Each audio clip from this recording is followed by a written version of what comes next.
تمہیں الکا سے یہ پتہ چل گیا ہے کہ ناگراج کو یہاں کون سا مشن سونپا گیا ہے؟ وہ ایک بار پھر خاموش ہو گیا۔ میں نے اس کی اس مرتبہ زبان نہیں کھولی۔ وہ کہنے لگا، پاکستان سے تم جیسے نوجوانوں کو اغوا کر کے یا لالچ دے کر یہاں لایا جاتا ہے۔ پاکستان خصوصاً کراچی کے سیاسی حالات ایسے ہیں کہ ہمیں اپنے مطلب کے نوجوان آسانی سے مل جاتے ہیں۔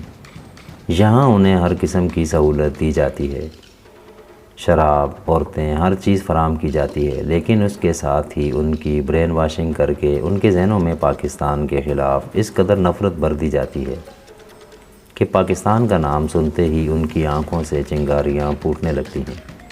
انہیں یہ باور کرایا جاتا ہے کہ انہیں پاکستان میں ان کے جائز حقوق سے محروم کیا جا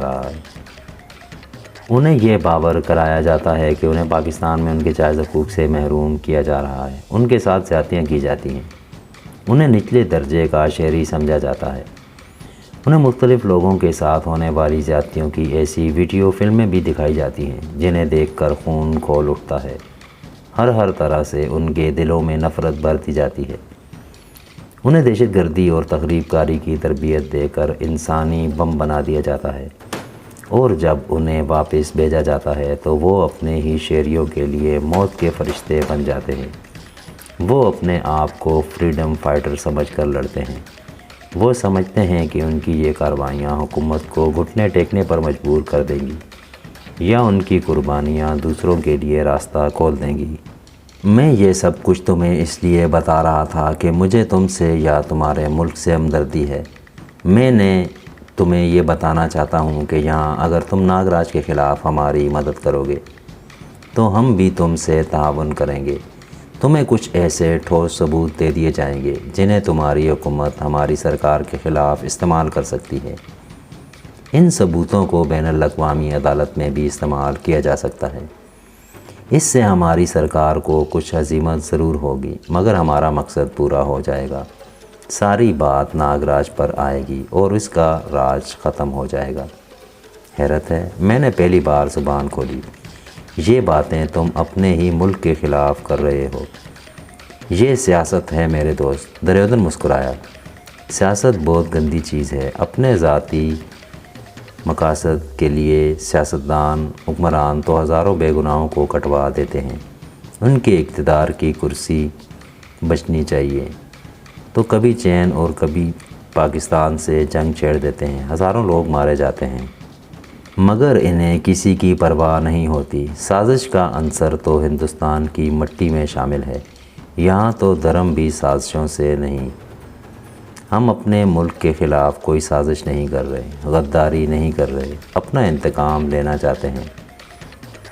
ہماری سرکار کو تھوڑا بہت نقصان تو پہنچے گا، لیکن اس سے کوئی فرق نہیں پڑے گا۔ یہ سلسلہ وقتی طور پر رک جائے گا، لیکن کچھ عرصہ بعد پھر شروع ہو جائے گا۔ دشمن تو دشمن ہی ہوتا ہے نا، اس سے دوستی نہیں ہو سکتی۔ وہ چند لمحوں کو خاموش ہوا، پھر بولا، کل رات تمہیں کچھ ایسی چیزیں دکھائی جائیں گی جس سے تمہیں اندازہ ہو جائے گا کہ ہمارا ساتھ دے کر تم اپنے دیش کی کتنی بڑی خدمت کرو گے۔ دریودن دیر تک بولتا رہا۔ الکا اور سمپٹ اس دوران خاموش ہی رہے۔ میں بھی زیادہ تر خاموشی سے باتیں سنتا رہا۔ وہ لوگ دوپہر 12 بجے تک وہاں رہے تھے۔ میں بھی ان کے ساتھ ہی تہخانے سے باہر آ گیا۔ دریودن نے الکا سے وعدہ کیا تھا کہ وہ کوشش کرے گا کہ اب ناگراج کا کوئی آدمی اس طرف نہ آ سکے۔ ویسے بھی الکا کے کہنے کے مطابق پچھلے 1 مہینے سے کسی نے اس طرف کا رخ نہیں کیا تھا، لیکن بہرحال دریودن نے محتاط رہنے کا مشورہ دیا تھا۔ الکا بھی ان کے جانے کے تھوڑی دیر بعد ہی اپنی گاڑی پر چلی گئی تھی۔ میں نے گیٹ میں کھڑے ہو کر گاڑی دیکھی تھی۔ سیاہ رنگ کی لینڈ کروزر تھی۔ دیکھنے میں وہ اگرچہ پرانی ہی لگتی تھی، لیکن انجن کی آواز سے اندازہ لگایا جا سکتا تھا کہ اس کی خاصی دیکھ بھال کی جاتی تھی۔ الکا کے جانے کے بعد میں فوارے کے قریب نیم کے درخت کے نیچے بینچ پر بیٹھ گیا اور دریودن کی باتوں پر غور کرنے لگا۔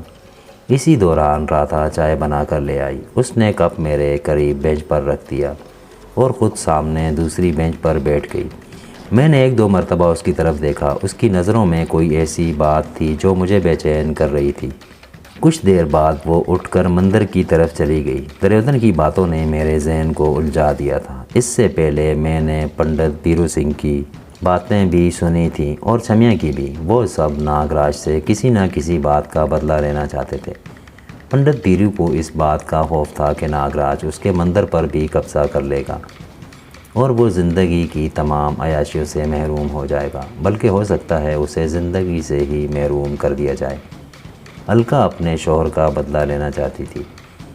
چھمیا اور سمپٹ کے سینے میں اپنی بہنوں کے انتقام کی آگ جل رہی تھی۔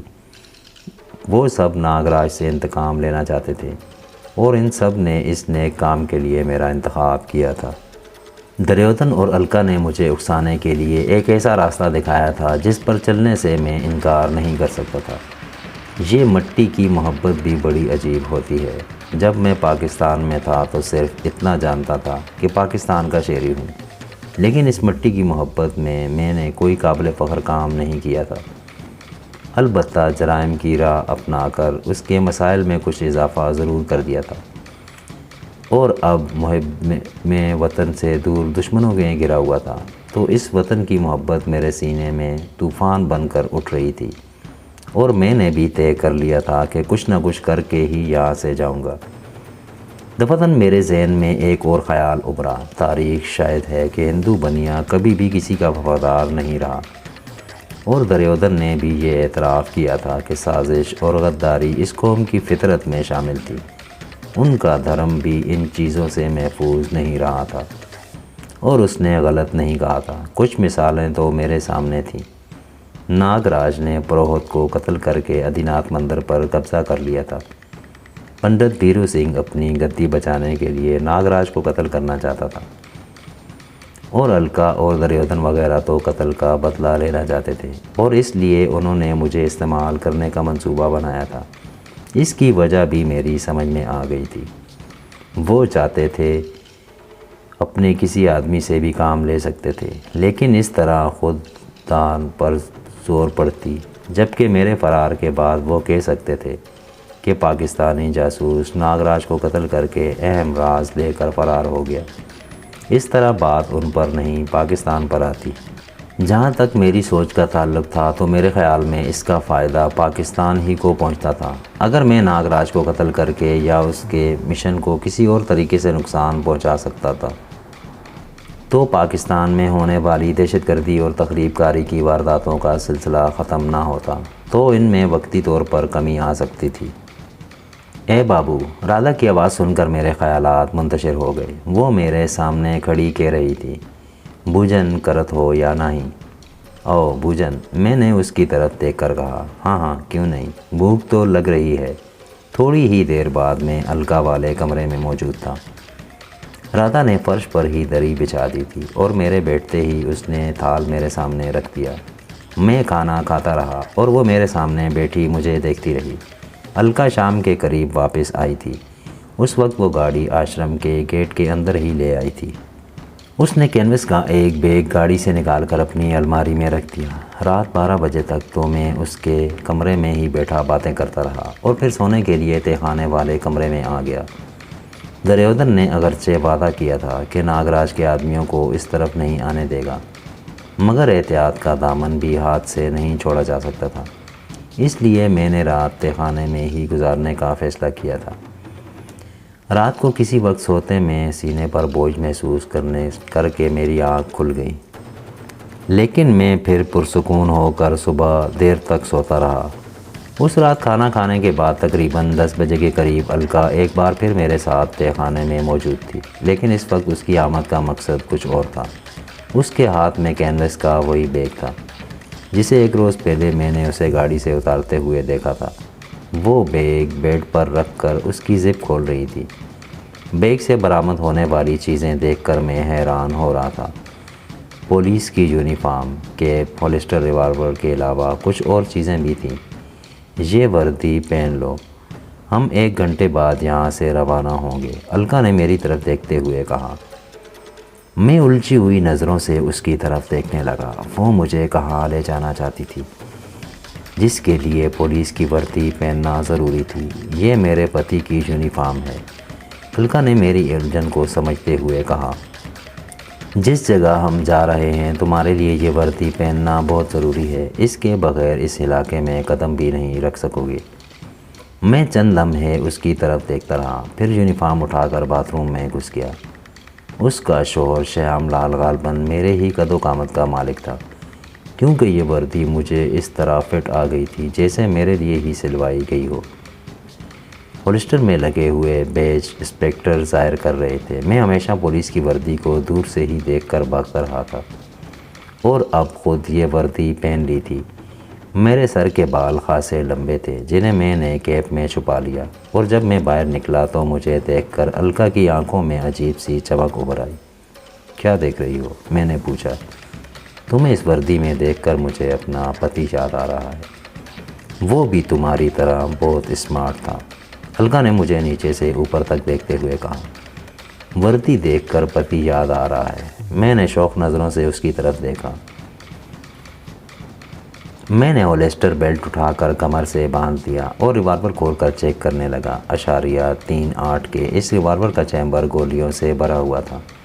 بیلٹ میں بھی تقریباً 2 درجن کارتوس لگے ہوئے تھے۔ ویری اسمارٹ، الکا ایک بار پھر میری طرف دیکھتے ہوئے کہا۔ کیا ارادہ ہے؟ میں نے اسے گھورا۔ ہم تہہ خانے سے باہر آ گئے۔ رادھا اس وقت رسوئی میں تھی۔ چند منٹ بعد ہی وہ ہمارے لیے چائے بنا کر لے آئی۔ ہم غالباً کسی ایسی جگہ پر جا رہے تھے جہاں پانی یا چائے ملنے کی توقع نہیں تھی، کیونکہ ہمیں چائے دینے کے بعد رادھا نے پانی کی ایک بڑی چھاگل بھی گاڑی میں رکھ دی تھی۔ چائے پینے کے فوراً بعد ہی ہم وہاں سے روانہ ہو گئے۔ اس وقت رات کے 11 بج رہے تھے۔ الکا نے اسٹیئرنگ سنبھال رکھا تھا، میں ساتھ والی سیٹ پر بیٹھا ہوا تھا۔ لینڈ کروزر مختلف سڑکوں پر سے ہوتی ہوئی داوڑا روڈ پر پیلس ہوٹل کے سامنے رک گئی۔ الکا نے انجن بند کر دیا اور ابھی آئی کہہ کر نیچے اتر گئی۔ میں اسے دیکھتا رہا۔ وہ ہوٹل کی عمارت میں داخل ہو کر نگاہوں سے اوجھل ہو گئی۔ ہوٹل پیلس کسی زمانے میں اجمیر ہاؤس ہوا کرتا تھا۔ بہت شاندار عمارت تھی۔ اس میں کچھ تبدیلیاں کر کے رہائشی ہوٹل بنا لیا گیا تھا۔ شہر میں 2-4 ہی تو ایسے ہوٹل تھے جنہیں 5 اسٹار بھی کہا جا سکتا تھا، اور ڈیلکس بھی، اور پیلس ہوٹل کا شمار بھی ایسے ہی ہوٹلوں میں ہوتا تھا۔ میں اپنی سیٹ پر بیٹھا محتاط نگاہوں سے ادھر ادھر دیکھ رہا تھا۔ ریوالور بھی ہولسٹر سے نکال کر گود میں رکھ لیا تھا اور اس کا سیفٹی کیج بھی ہٹا دیا تھا۔ بظاہر میرے لیے خطرے کی کوئی بات نہیں تھی، مگر میں احتیاط کا دامن ہاتھ سے نہیں چھوڑنا چاہتا تھا۔ الکا تقریباً آدھے گھنٹے بعد واپس آئی تھی۔ اس نے سیٹ پر بیٹھ کر انجن اسٹارٹ کیا اور گاڑی ایک جھٹکے سے آگے بڑھا دی۔ میں نے الکا سے یہ دریافت نہیں کیا کہ وہ پیلس ہوٹل میں کیوں گئی تھی، اور نہ ہی اس نے کچھ بتایا۔ گاڑی ہلکی رفتار سے سڑک پر دوڑتی رہی۔ اس طرف کچھ آگے دلواڑہ کا علاقہ تھا جہاں چند قدیم جین مندر تھے۔ دن کے وقت تو دلواڑہ روڈ پر یاتریوں اور سیاحوں کی آمد و رفت جاری رہتی تھی، لیکن آدھی رات کے وقت سڑک پر سناٹا تھا۔ اس سڑک پر واقع اکا دکا عمارتیں بھی اب بہت پیچھے رہ گئی تھیں۔ پہاڑیوں میں بل کھاتی ہوئی یہ سڑک تاریکی اور سناٹے میں ڈوبی ہوئی تھی۔ تقریباً 4 میل کا فاصلہ طے کرنے کے بعد الکا نے گاڑی روک لی۔ وہاں بائیں طرف ایک اور تنگ سڑک مڑتی ہوئی دکھائی دے رہی تھی۔ موڑ پر ایک چھوٹا سا بورڈ بھی لگا ہوا تھا جس پر ہندی میں کچھ تحریر تھا اور نیچے تیر کا نشان بنا ہوا تھا۔ الکا نے گاڑی کے ہیڈ لیمپس بجھا دیے۔ 1 منٹ کے توقف کے بعد اس نے 2 مرتبہ ہیڈ لیمپس جلائے بجھائے اور سڑک پر ادھر ادھر دیکھنے لگی۔ مجھے اندازہ لگانے میں دشواری پیش نہیں آئی کہ الکا نے گاڑی کے ہیڈ لیمپس بجھا کر کوئی مخصوص سگنل دیا تھا اور اب اسے کسی کا انتظار تھا۔ اس وقت ہیڈ لیمپس بجھے ہوئے تھے اور چاروں طرف گہری تاریکی پھیلی ہوئی تھی۔ چند منٹ بعد ہی ایک ہیولا دائیں طرف جھاڑیوں سے نکل کر ہماری طرف بڑھتا نظر آیا۔ میں نے ریوالور ہاتھ میں لے لیا۔ وہ ہیولا تیز تیز قدم اٹھاتا ڈرائیونگ سائیڈ پر گاڑی کے قریب رک گیا۔ الکا نے اس سے کچھ بات کی اور پھر دروازہ کھول دیا اور انجن چلتا چھوڑ کر سیٹ کے اوپر سے پھلانگ کر پچھلی سیٹ پر چلی گئی۔